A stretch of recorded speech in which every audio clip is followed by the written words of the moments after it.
राना सनाउल्लाह, उस दिन से डरो जब फैसलाबाद की आवाम अपने घरों से निकलेगी और तुम्हें अपने घर से उठाएगी। मैं आसिफ जरदारी को भी वार्न करूंगा, तुम यहां पर जितने मर्जी पापड़ बेल लो, जितने मर्जी पराठे बना लो, जितने मर्जी तुम दंड बैठ के कर लो, तुम जनाब केटू की पहाड़ी पे चढ़ जाओ, तुम किसी खंबे पे चढ़ जाओ, तुम किसी बुर्ज खलीफा पे चढ़ जाओ, तुम किसी डंडे पे चढ़ जाओ, तुम पंजाब असेंबली के अंदर इंशाअल्लाह अपनी हुकूमत नहीं बना सकते।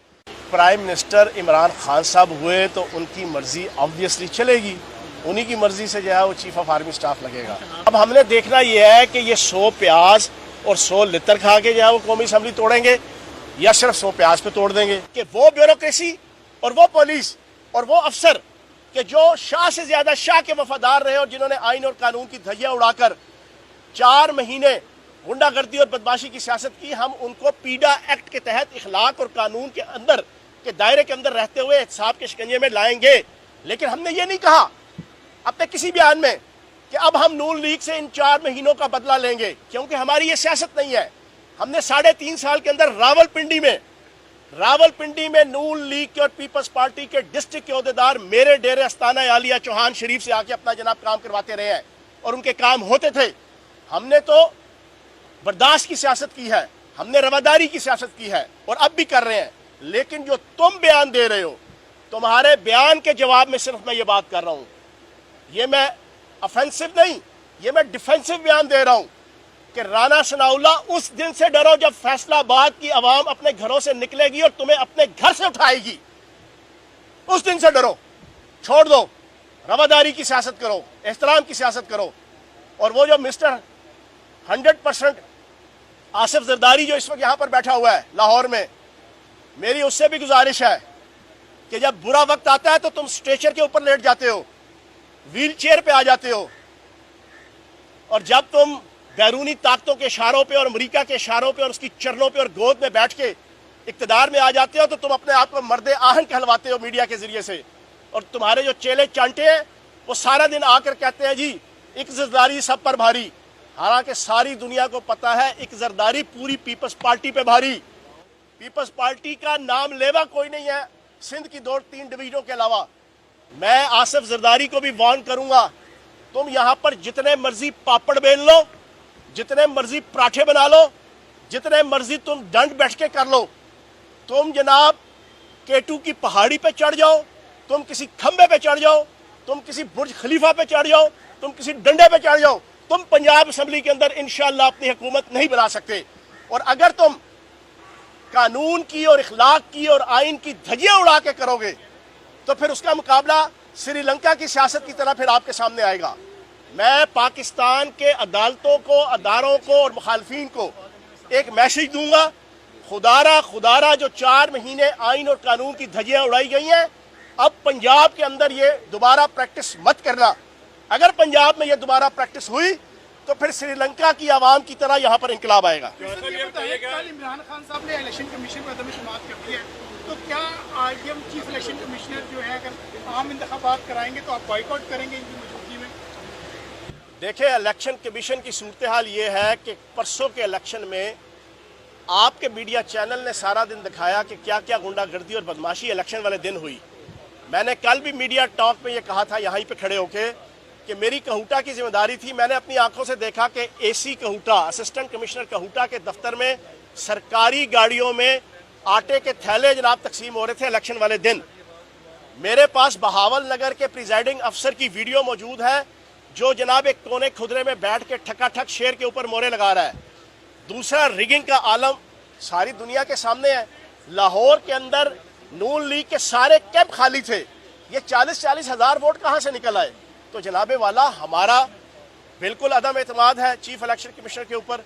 इमरान खान साहब ने बिल्कुल ठीक कहा है, इलेक्शन कमिश्नर चेंज किया जाए और एक बिल्कुल इम्पार्शियल जो है वो इलेक्शन कमीशन यहाँ पर रियासती तमाम इदारों की ताकत इस्तेमाल की गई, आप सिर्फ एहतजाज करते रहे या फिर आप इलेक्शन में चले गए। इस वक्त भी क्या खतरात जो है हर जगह से आ रहे हैं कि यहाँ के बंदे गायब होंगे या खरीदे जाएंगे और ये 2 दिन बाकी रहेंगे। अगर ये सूरत हाल बनती है, अपने बच्चों को इंजेक्ट करने के लिए जाएंगे, गुआ हो गया, गुआ कितने नहीं जाने वो होने अच्छा ते इलाका के ऐसे जाने अच्छा बंदे अपने नहीं मुझे पता है यार, हर बंदा बाशऊर हो गया है। इमरान खान ने हर बंदे को शऊर देता है। P7 के रीकाउंट से भी इनकार कर दिया उन्होंने प्रिजाइडिंग अफसर ने। चौहान साहब बंदे इंटैक्ट रखने के लिए इस तरह न्यूट्रल लाहौर में कोटा रखा हुआ था, आपने को पॉलिसी बनाई है कि सिर्फ इंतजार करेंगे और फिर एहतजाज करेंगे? देखिए जी, ताज़ा तरीन मुझे अभी इंफॉर्मेशन मिली है, चौधरी अदनान साहब हमारे मेंबर्स बाई असम्बली और पार्लिमानी सेक्रेटरी साबिक यहाँ खड़े हैं पिंडी से, कि PP7 हल्के के प्रिजाइडिंग अफसर ने या रिटर्निंग अफसर ने जो है वो रीकाउंटिंग जो आज होनी थी उससे इनकार कर दिया है। 2 सीटें इनको जितवा के दी गई हैं, 2 सीटें, एक PP7 और एक आपका जनाब मलिक नवाज अवान जो हमारा लाहौर का, ये 2 सीटें इन्हें बड़े तरीके से जितवा के दी गई हैं। तो इलेक्शन कमीशन की ये सारी गुंडागर्दी। और दूसरा जो आपने कहा बिल्कुल ठीक है, मैं अभी अंदर चौधरी परवेज लाई साहब से और पार्लिमानी मीटिंग में ये बात रखेंगे, क्योंकि दूध खुला हो तो बागड़ बिल्ला जाना फिर रहा हो तो दूध को बचाना पड़ता है। ठीक है ना जी? हाँ जी, आप उसके बाद ख्वाजा साद रफीक ने कहा है कि हमने मुल्क बचाने के लिए अपनी सियासत कुर्बान की। एक तो इसका जवाब दे दें, और दूसरा ये बता दें कि पंजाब असम्बली में जब आपका वज़ीर आला बनेगा तो असम्बली चलाएंगे, हुकूमत चलाएंगे या फिर असम्बली डिसॉल्व कर देंगे? अच्छा, एक चीज़ बड़ी इंपॉर्टेंट है जी, शहबाज शरीफ, हमजा शहबाज, बेगम सफदरवान, ख्वाजा साद रफीक टाइप के जितने लीडर हैं नून लीग के, वो 2 दिन से ये बयानियाँ दे रहे हैं कि हमने रियासत बचाने के लिए अपनी सियासत दांव पे लगाई है। नहीं जनाब, आपने अपने करप्शन के केसेस बचाने के लिए अपनी सियासत दांव पे लगाई है। आपने 1100 अरब रुपए के 117 करप्शन और नैब के केसेस माफ करवाने के लिए अपनी सियासत का धड़न तख्ता करवाया है। आपने NRO 2 लेने के लिए अपने सियासत का बेड़ा गर्क करवाया है। तो आप आवाम को बेवकूफ़ ना बनाएं। आखिरी सवाल जी, अच्छा ये बताइएगा, मियां जवेद लतीफ़ ने जो बयान दिया है उस हवाले से बताइएगा, रियासती दारुल में भी उन्होंने तनकीद की और ये भी कहा कि नवाज शरीफ का जो नजरिया था वो जीत गया। क्या नजरिया था नवाज शरीफ का? इस देखो मैंने कल भी एक बात कही, जो तमाम TV चैनल इसको चलाते रहे, कि परसों से लड़ाई हो रही है। नून लीग कहती है कि हम लोटों की वजह से हारे हैं, लोटों को टिकट ना देते तो हम जीत जाते। लोटे कह रहे हैं कि हम नून लीग की वजह से हारे हैं, अगर हम आज़ाद खड़े हो जाते तो हम जीत जाते। अब ये जो बदनामी की डिस्ट्रीब्यूशन है और इसकी ऑनरशिप है, ये इन दोनों के दरमियान तय नहीं हो रही, लेकिन मेरा ख्याल है कि दोनों एक दूसरे की वजह से हारे हैं। ठीक है ना, दोनों। और जहाँ तक बात आपने कही, आपने क्या कहा जनाब? नजरिया जो है, हाँ नजरिया, आपने जो जिस बंदे का नाम लिया है ना, उस बंदे ने जो बात कही है वो बेगम सफदर अवान और नवाज शरीफ की बात है। इधर से आप अंदाज़ा लगा लें कि अंदर से बुग़्ज़, कीना और अनाद पाकिस्तान की इस्टेब्लिशमेंट के हवाले से अभी भी कितना है। इनको किसने कहा था तत्ते पे पाँव रखो? उड़ना नहीं आता था तो पंगा क्यों किया था? ठीक है ना जी, या तो उड़ना आता हो तो पंगा करते। असल में आपने अपने 1100 अरब रुपए के केसेस, अपने रमज़ान शुगर मिल के, अल अजीज़िया स्टील मिल के, आपने अपने 117 केसेस माफ़ करवाने थे, वो आपने माफ़ करवा लिए।